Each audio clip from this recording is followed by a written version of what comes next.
ವಿದ್ಯಾರ್ಥಿಗಳೇ 10ನೇ ತರಗತಿ ಗಣಿತ ಅದರಲ್ಲಿ ನಾವು ಇವತ್ತು ಸಮಾಂತರ ಶ್ರೇಣಿಗಳನ್ನು ಪಡೆದ ಅಭ್ಯಾಸ 1.2ರ ಪ್ರಶ್ನೆ 2 ಮತ್ತು 3ರ ಲೆಕ್ಕಗಳನ್ನು ವಿಡಿಯೋದಲ್ಲಿ ಬಿಡಿಸೋಣ.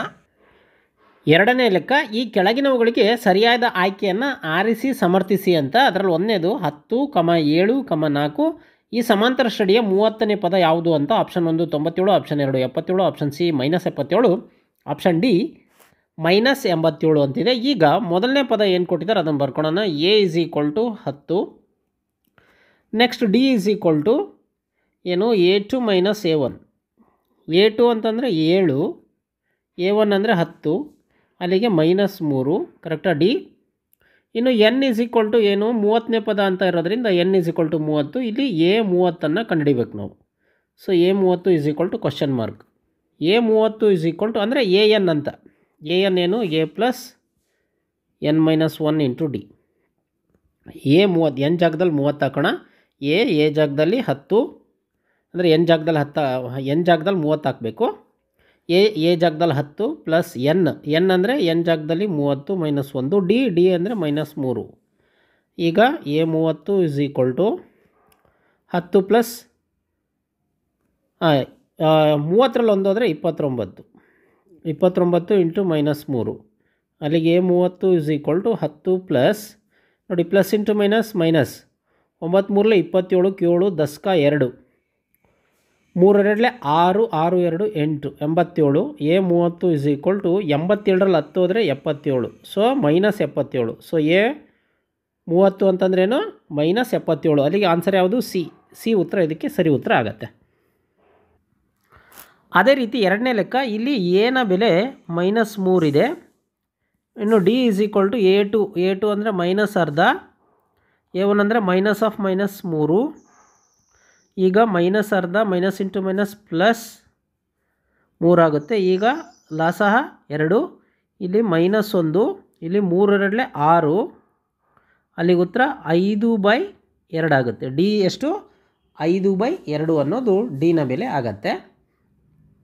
ಇನ್ನು ಏನು ಕಂಡುಹಿಡಿಬೇಕು ಇಲ್ಲಿ? 11ನೇ ಪದ ಅಂದರೆ n = 11. ನಾವೇನು ಕಂಡುಹಿಡಿಬೇಕು? A11 question mark. ಈಗ ನಮಗೆ ಸೂತ್ರ ಗೊತ್ತಿದೆ. AN = A + n - 1 × D. n ಅಂದರೆ n ಜಾಗದಲ್ಲಿ 11, A ಅಂದರೆ -3 ಪ್ಲಸ್ n ಅಂದರೆ n ಜಾಗದಲ್ಲಿ 11 -1, ಡಿ ಅಂದರೆ ಏನು 5/2. ಈಗ A11 = -3 ಪ್ಲಸ್ 10ರಲ್ಲಿ 11ರಲ್ಲಿ 1 ಹೋದರೆ 10 ಇಂಟು 5/2. ಈಗ ನೋಡಿರಿ 5 1 2 1 2 5. ಅಲ್ಲಿಗೆ ಏನು ಉಳಿತು? A11 -3 ಪ್ಲಸ್ 5 ಇಂಟು ಈ 5. ಅಲ್ಲಿಗೆ A11 -3, 5 5 25. ಈಗ ನೋಡಿ A11 25ರಲ್ಲಿ 3 ಹೋದರೆ 22. ಸೊ A11 ಅಂತಂದ್ರೇನು 22 ಅಂದರೆ ಆಪ್ಷನ್ ಬಿ ಇದಕ್ಕೆ ಸರಿ ಉತ್ತರ.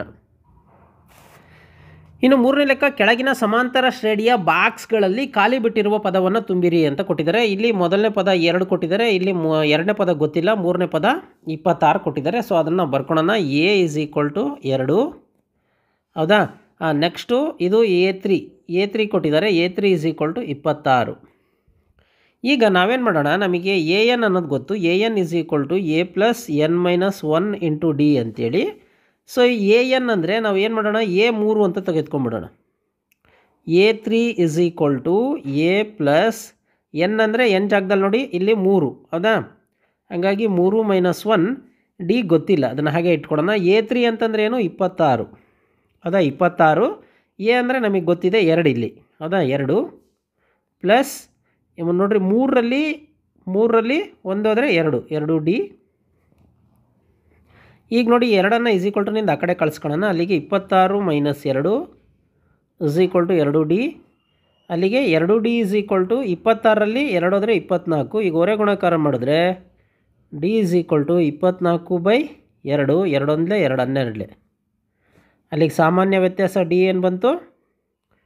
12 ಬಂತು. ಈಗ ಸಾಮಾನ್ಯ ವ್ಯತ್ಯಾಸ ಬಂದಾಗ ನಮಗೆ A2 ಗೊತ್ತಾಗುತ್ತೆ. ಹೆಂಗೆ? A2 ನೋಡಿ A2 ಇನ್ನೊಂದು ಸರಿ ಬರಿತೀನಿ. A2 = A1 + D. A2 = A1 ಅಂದರೆ A ಅಂದರೆ 2, D ಅಂದರೆ 12 ಅಲ್ಲಿಗೆ A2 ಇಸ್ ಈಕ್ವಲ್ ಟು 12 2 ಕೂಡಿದ್ರೆ 14 ಅಲ್ಲಿ ಎರಡನೇ ಪದ ಯಾವುದು 14. ಸೊ ಹಾಗಾಗಿ ಇಲ್ಲಿ 14 ನಾವು ಬರೆಯೋಣ. ಈಗ ನೋಡಿ ಎರಡನೇ ಲೆಕ್ಕ ಮೊದಲನೇ ಪದನೇ ಡ್ಯಾಶ್ ಕೊಟ್ಟಿದ್ದಾರೆ, ಎರಡನೇ ಪದ 13, ಮೂರನೇ ಪದನೂ ಡ್ಯಾಶು, ನಾಲ್ಕನೇ ಪದ ಕೊಟ್ಟಿದ್ದಾರೆ. ಅಂದರೆ ಇಲ್ಲಿ A2 ಕೊಟ್ಟಿದ್ದಾರೆ, A2 13, ಅದೇ ರೀತಿ A4 ಇಸ್ ಈಕ್ವಲ್ ಟು 3. ಈಗ ನಮಗೊಂದು ಸೂತ್ರ ಗೊತ್ತಿದೆ, ಏನು AN is equal to A plus N minus 1 into D. ಅದ್ರ ಪ್ರಕಾರ A2 is equal to A plus N ಅಂತಂದರೆ N ಜಾಗದಲ್ಲಿ 2 ಮೈನಸ್ 1 ಡಿ ಗೊತ್ತಿಲ್ಲ, ಹೌದಾ. ನೆಕ್ಸ್ಟು ಅದೇ ರೀತಿ A2 ಅಂತಂದರೆ 13, ಇಲ್ಲಿ A ಪ್ಲಸ್ ನೋಡಿ ಅಂದರೆ 2ರಲ್ಲಿ 1 ಅಂದರೆ 1 ಡಿ. ಇದನ್ನು ಸಮೀಕರಣ 1 ಅಂತ ತೆಗೆದುಕೊಳ್ತೀನಿ ನಾನು.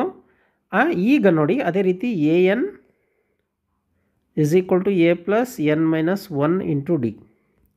ಈಗ ನಾನು A4 ತಗೊಳ್ತೀನಿ, A4 is equal to A plus N ಜಾಗದಲ್ಲಿ 4 ಮೈನಸ್ 1 ಡಿಗೆ ಡಿ.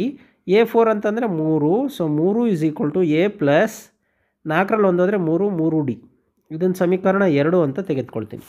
ಈಗ ನಾವೇನು ಮಾಡೋಣ, 2ರಲ್ಲಿ 1 ಕಳೆಯೋಣ, 2ರಲ್ಲಿ 1 ಕಳೆಯೋಣ. ಆಗ ಯಾವ್ದು 2?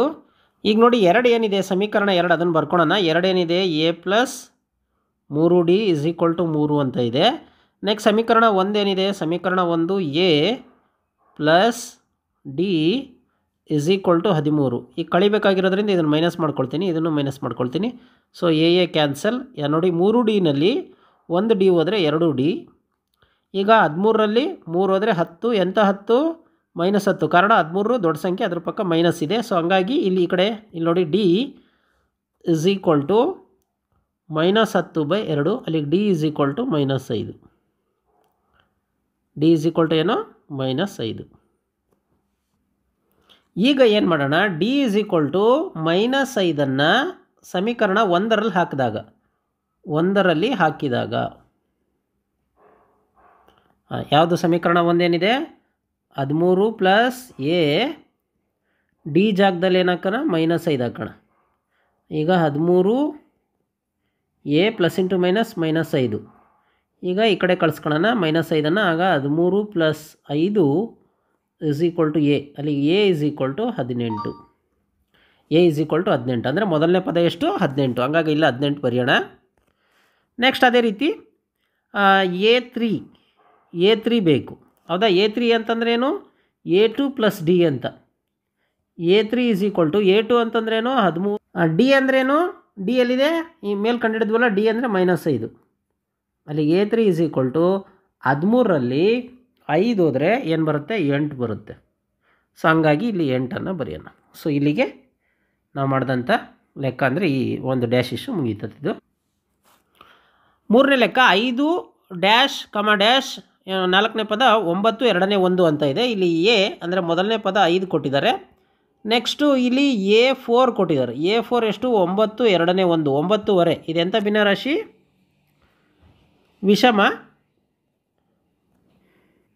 ವಿಷಮ ಕನ್ವರ್ಟ್ ಮಾಡ್ಕೋಬೇಕು, ಮಿಶ್ರ ಇದೆ. ಅಲ್ಲಿಗೆ 9 2 18, 1 19/2. ಈಗ ಇದನ್ನು ಹೇಗೆ ಮಾಡ್ಬೋದು ಅಂತಂದರೆ, ಈಗ ನಮಗೆ ಏನು ಸಮಾಂತರ ಶ್ರೇಣಿಯಲ್ಲಿ ಸೂತ್ರ ಗೊತ್ತಿದೆ, A plus N minus 1 into D ಅಂತ ಆ ಸೂತ್ರ ಗೊತ್ತಿದೆ. ನಾವಿಲ್ಲಿ ಏನು ಮಾಡೋಣ, A4 is equal to A ಜಾಗದಲ್ಲಿ 5 ಹಾಕೋಣ, ಪ್ಲಸ್ N ಅಂತಂದರೆ N ಜಾಗದಲ್ಲಿ ಏನು ಹಾಕೋಣ 4 ಹಾಕೋಣ, ಕಾರಣ A 4 ಆಗಿರೋದ್ರಿಂದ 4 ಮೈನಸ್ 1. ಇನ್ನು ಡಿ ಗೊತ್ತಿಲ್ಲ ನಿಮಗೆ, ಹಾಗೆ ಇರಲಿ. A4 ಅಂತಂದರೆ ನಾವು ಈಗ ತಾನೇ ಏನು ಭಿನ್ನರಾಶಿ ಮಾಡಿದ್ವಲ್ಲ 19/2, 5 ಪ್ಲಸ್ 4ರಲ್ಲಿ 1 ಹೋದರೆ 3D. ಇದನ್ನು ಸಮೀಕರಣದಿಂದ ಈ ಕಡೆ ತಗೊಳ್ಳೋಣ. ಆಗ 9 minus 2 19 minus 2 minus 19/2 minus 5 is equal to 3D. ಈಗ ಲಾಸ ಕಂಡು ಹಿಡ್ಕೊಳ್ಳೋಣ. 2 ಇದು 19 minus 5 2 10 is equal to 3D. ಈಗ ನೋಡಿ D 3D is equal to 19ರಲ್ಲಿ 10 ಹೋದರೆ 9/2. ಈಗ ಮತ್ತೆ ಹೊರೆ ಗುಣಕಾರ ಮಾಡೋಣ. ಅಲ್ಲಿ D is equal to 9/2 into 3. ಅಲ್ಲಿಗೆ ಇದು 3 ಒಂದಲೇ 3 ಮೂರಲೇ, ಅಲ್ಲಿ ಡಿ ಇಸ್ ಈಕ್ವಲ್ ಟು 3/2 ಬರುತ್ತೆ. ಸೊ ವ್ಯತ್ಯಾಸ ಎಷ್ಟು 3/2. ಈಗ ನಾವು ಎರಡನೇ ಪದ ಕಂಡುಹಿಡಿಯೋಣ. A2 is equal to A1 plus D. A2 is equal to A ಅಂದರೆ 5 ಪ್ಲಸ್ 3/2. ಈಗ ಲಾಸಹ 2. ಈಗ 5 2 10 ಪ್ಲಸ್ 3, ಅಲ್ಲಿಗೆ 10 3 13/2. ಅಲ್ಲಿಗೆ A2 ಎಷ್ಟು? 13/2 ಬರುತ್ತೆ. ಅದೇ ರೀತಿ A3 ಮಾಡೋಣ. A3 is equal to A2 plus D. A2 ಅಂದರೆ ಈಗ ಮಾಡಿದ್ವಲ್ಲ 13/2 ಪ್ಲಸ್ ಡಿ ಅಂದರೆ 3/2. ಅಲ್ಲಿಗೆ ಲಾಸಹ 2, 13 ಪ್ಲಸ್ 3 ಅಲ್ಲಿಗೆ 16/2. ಸೊ 16/2 ಅಂತಂದರೆ 8, 2 ಎಂಟ್ಲೆ ಹೌದಾ? ಸೊ ಅಲ್ಲಿಗೆ ಇದು 8. ಸೊ 13/2 ಮತ್ತು 8 ಇದರ ಉತ್ತರ ಆಗಿದೆ. ಈಗ ನೋಡಿ, ಇದು A1, ಇದು A2, ಇದು A3, A4, ಇದು A5, ಇದು A6 ಅಲ್ವಾ? A6. ಈಗ ನಾವೇನು ಮಾಡೋಣ ಅಂತಂದರೆ A1 ಅಥವಾ A ಎಷ್ಟು -4, next A6 is equal to 6 ಅಂತ ಕೊಟ್ಟಿದ್ದಾರೆ. ನಮಗೆ ಸಮಾಂತರ ಶ್ರೇಣಿಯ ಸೂತ್ರ ಗೊತ್ತಿದೆ, A plus n minus 1 into D. AN ಅಂತಂದರೆ ಏನು ಮಾಡೋಣ, A6, n ಜಾಗದಲ್ಲಿ 6 ಹಾಕೋಣ. ಈಗ A ಅಂದರೆ -4 ಪ್ಲಸ್ n ಅಂದರೆ 6 ಮೈನಸ್ 1, ಡಿ ಗೊತ್ತಿಲ್ಲ. A6 ಅಂದರೆ 6, ಇಲ್ಲಿದೆಯಲ್ಲ ಅವರೇ ಕೊಟ್ಟಿದ್ದಾರಲ್ಲ 6 ಮೈನಸ್ 4 ಪ್ಲಸ್ ನೋಡಿ 6ರಲ್ಲಿ 1 ಹೋದರೆ 5 ಇಂಟು ಡಿ 5D. ಈಗ 6 4 ಈ ಕಡೆ ಬಂದರೆ plus 4 is equal to 5D ಆಯಿತು. ಈಗ 10 ಈಸ್ ಈಕ್ವಲ್ ಟು 5D. ಈಗ ಡಿ ಈಸ್ ಈಕ್ವಲ್ ಟು 10/5 ಓರೆ ಗುಣಾಕಾರ ಮಾಡೋಣ. 5 1 5 2 ಅಲ್ಲಿ ಡಿ ಈಸ್ ಈಕ್ವಲ್ ಟು ಎಷ್ಟು ಬಂತಪ್ಪ? 2 ಬಂತು. ಡಿ ಎಷ್ಟು ಬಂತು? 2 ಬಂತು. ಈಗ A2 ಕಂಡುಹಿಡಿಯೋಣ. A2 is equal to A1 plus D. A2 is equal to A1 ಅಂತಂದರೆ -4 ಪ್ಲಸ್ ಡಿ ಅಂದರೆ 2. ಅಲ್ಲಿಗೆ A2 ಈಸ್ ಈಕ್ವಲ್ ಟು 4ರಲ್ಲಿ 2 ಹೋದರೆ 2, ದೊಡ್ಡ ಸಂಖ್ಯೆ 4, 4 ಪಕ್ಕ ಮೈನಸ್ ಇದೆ, ಹಂಗಾಗಿ -2. ನೆಕ್ಸ್ಟು A3 ಕಂಡುಹಿಡಿಬೇಕು. A3 is equal to A2 plus D. A3 is equal to A2 ಅಂದರೆ -2, ಡಿ ಅಂದರೆ +2. ಅಲ್ಲಿಗೆ A3 ಅಂತಂದರೆ 0 0, 2ರಲ್ಲಿ 2 ಹೋದರೆ 0. ಇದು ಗೊತ್ತಾಗಲಿ ನಿಮಗೆ, ಹಿಂಗೆ ಹಾಕಿರ್ತೀನಿ ನಾನು A2. Next A4 is equal to A3 plus D. A4 is equal to A3 ಅಂದರೆ 0, ಡಿ ಅಂದರೆ 2, ಅಲ್ಲಿಗೆ 2. ಅಲ್ಲಿಗೆ A4 ಅಂದರೆ 2. ನೆಕ್ಸ್ಟ್ ಕೊನೆಯದಾಗಿ A5 is equal to A4 plus D. A4 ಅಂತಂದರೆ ಏನು 2, ಡಿ ಅಂದರೆ 2, ಅಲ್ಲಿಗೆ 2 2 4, ಅಲ್ಲಿಗೆ A5 is equal to 4. A5 ಅಂದರೆ ಎಷ್ಟು? 4. ಸೊ ಬರಿತಾ ಹೋಗೋಣ. A2 ಅಂದರೆ -2, A3 ಅಂದರೆ 0, A4 ಅಂದರೆ 2, A5 ಅಂದರೆ 4. ಸೊ ಇನ್ನೊಂದ್ಸರಿ ಹೇಳ್ತೀನಿ ನೋಡಿ, -2, 0, 2 ಮತ್ತು 4 ಇದ್ರ ಉತ್ತರ ಆಗಿದೆ. 5ನೇ ಲೆಕ್ಕ 38 2ನೇ ಪದ ಕೊಟ್ಟಿದ್ದಾರೆ. ಆಮೇಲೆ ನೋಡಿರಿ ಇಲ್ಲಿ ಬರ್ಕೊಂಬಿಡೋಣ. A1, A2, A3, A4, A5, A6 ಅಂದರೆ A1 ಅಂದರೆ A ಅಂತ. A1 ಗೊತ್ತಿಲ್ಲ. A2 ಕೊಟ್ಟಿದ್ದಾರೆ ಎಷ್ಟು? 38. ನೆಕ್ಸ್ಟ್ A6 ಕೊಟ್ಟಿದ್ದಾರೆ, ಅದು -22. ಈಗ ನಮಗೊಂದು ಸೂತ್ರ ಗೊತ್ತಿದೆ, AN is equal to A plus n minus 1 into D. ಹಿಂದಿನ ಲೆಕ್ಕದಲ್ಲಿ ಮಾಡಿದ್ವಿ ಈ ರೀತಿ. ಈಗ AN ಅಂತಂದರೆ A2 ತೆಗೆದುಕೊಳ್ಳೋಣ ನಾನು. A2 is equal to A plus n ಅಂದರೆ 2 ಮೈನಸ್ 1, ಡಿ ಗೊತ್ತಿಲ್ಲ. A2 ಅಂತಂದರೆ 38 is equal to A plus 2ರಲ್ಲಿ 1 ಅಂದರೆ 1 1 ಡಿ. ಇದನ್ನು ಸಮೀಕರಣ 1 ಅಂತ ತೆಗೆದುಕೊಳ್ಳೋಣ. ನೆಕ್ಸ್ಟು ಇನ್ನೊಂದು ಯಾವುದು? ಅದು ಅಷ್ಟೇ, AN is equal to A plus n minus 1 into D. ಇಲ್ಲಿ A6 ಅಂತಿದೆ. n ಘಾತ ಅಂದರೆ n ಬೆಲೆ 6, A ಗೊತ್ತಿಲ್ಲ. n ಜಾಗದಲ್ಲಿ 6 ಮೈನಸ್ 1 ಇಂಟು ಡಿ.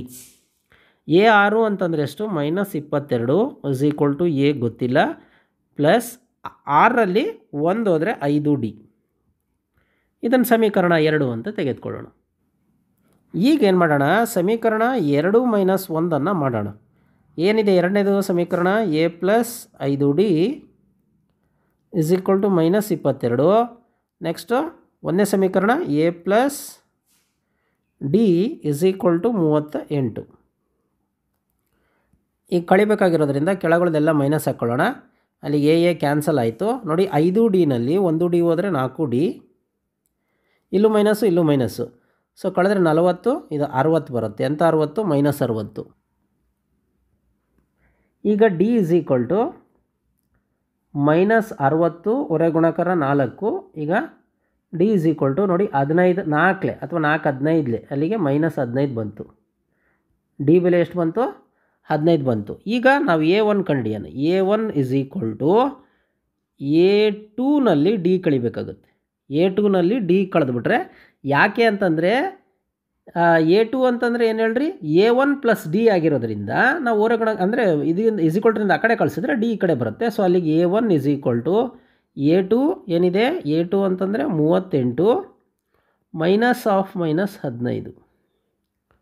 ಅಲ್ಲಿಗೆ A1 is equal to 38 minus into minus plus 15. ಅಲ್ಲಿಗೆ A1 is equal to 8 5 13 3 10 1 4 1 5 53. So A1 ಅಂತಂದರೆ 53 ಅಂದರೆ ಮೊದಲನೇ ಪದ ಏನು 50. ಇನ್ನು A3 ಕಂಡುಹಿಡಿಯೋಣ. A3 ಕಂಡುಹಿಡಿಬೇಕು ಅಂತಂದರೆ A plus n-1 into D ಏನಿದೆಯಾ ಸೂತ್ರ ಅದನ್ನು ತೆಗೆದುಕೊಳ್ಳೋಣ. A3 is equal to A ಅಂತಂದರೆ ಎಷ್ಟು, A1 ಅಂತಂದರೆ 53 ಪ್ಲಸ್ n ಅಂತಂದರೆ 3 - 1 ಇಂಟು ಡಿ ಜಾಗದಲ್ಲಿ ಏನಕ್ಕಣ, ಡಿ ಜಾಗದಲ್ಲಿ -15. ಅಲ್ಲಿಗೆ A3 ಇಸ್ ಈಕ್ವಲ್ ಟು 53 ನೋಡಿರಿ, 3ರಲ್ಲಿ 1 ಹೋದರೆ 2 ಇಂಟು -15. ಅಲ್ಲಿಗೆ A3 is equal to 53 15 30. So ಅಲ್ಲಿಗೆ A3 ಇಸ್ ಈಕ್ವಲ್ ಟು 53ರಲ್ಲಿ 30 ಹೋದರೆ 23. ಸೊ A3 ಎಷ್ಟು? ಈಗ ನೋಡಿ ಇದನ್ನು ಇನ್ನೂ ಸುಲಭವಾಗಿ ಮಾಡೋದಾದರೆ A4 is equal to A plus 3D ಅಂತ ತೊಗೊಳೋಣ. ಯಾಕೆ ಅಂತಂದರೆ n-1 ಅಂತ ತಗೊಂಡಾಗ 4 - 1 3D ಆಗಿಬಿಡುತ್ತೆ. ಅಲ್ಲಿಗೆ A4 is equal to A ಅಂತಂದರೆ ಎಷ್ಟು, A ಅಂದರೆ A1 ಅಂದರೆ 53 ಪ್ಲಸ್ 3 ಇಂಟು ಡಿ ಅಂದರೆ -15. ಸೊ ಈ ಕಡೆ ಮಾಡ್ತೀನಿ ನೋಡಿ. ಸೊ ಅಲ್ಲಿಗೆ A4 is equal to 53 minus 15 3 45. So ಅಲ್ಲಿಗೆ A4 ಇಸ್ ಈಕ್ವಲ್ ಟು 53ರಲ್ಲಿ 45 ಹೋದರೆ 8 ಬರುತ್ತೆ. A4 ಎಷ್ಟು? 8. ಸೊ A4 8 ಅದನ್ನು ಬರೆಯೋಣ ಇಲ್ಲಿ. A4 8. ನೆಕ್ಸ್ಟ್ ಈಗ A5 ಕಂಡುಹಿಡಿಬೇಕು. A5 is equal to A plus 4D. ಅಲ್ಲಿಗೆ A5 is equal to A ಅಂತಂದರೆ 53 ಪ್ಲಸ್ 4 ಡಿ ಅಂದರೆ -15. ಅಲ್ಲಿಗೆ A5 ಇಸ್ ಈಕ್ವಲ್ ಟು 53 15 4 60 ಅಲ್ವಾ, ಪ್ಲಸ್ ಇಂಟು ಮೈನಸ್ -60. ಅಲ್ಲಿಗೆ A5 ಇಸ್ ಈಕ್ವಲ್ ಟು 60ರಲ್ಲಿ 53 ಹೋದರೆ 7. ಎಂಥ 7? -7. ಕಾರಣ ದೊಡ್ಡ ಸಂಖ್ಯೆ 60 ರೂಪಕ್ಕೆ ಮೈನಸ್ ಇದೆ, ಹಂಗಾಗಿ A5 is equal to -7. So ಅಲ್ಲಿಗೆ ಉತ್ತರಗಳೇನು 53 23 8 ಮತ್ತು -7 ಇದರ ಉತ್ತರ ಆಗಿದೆ.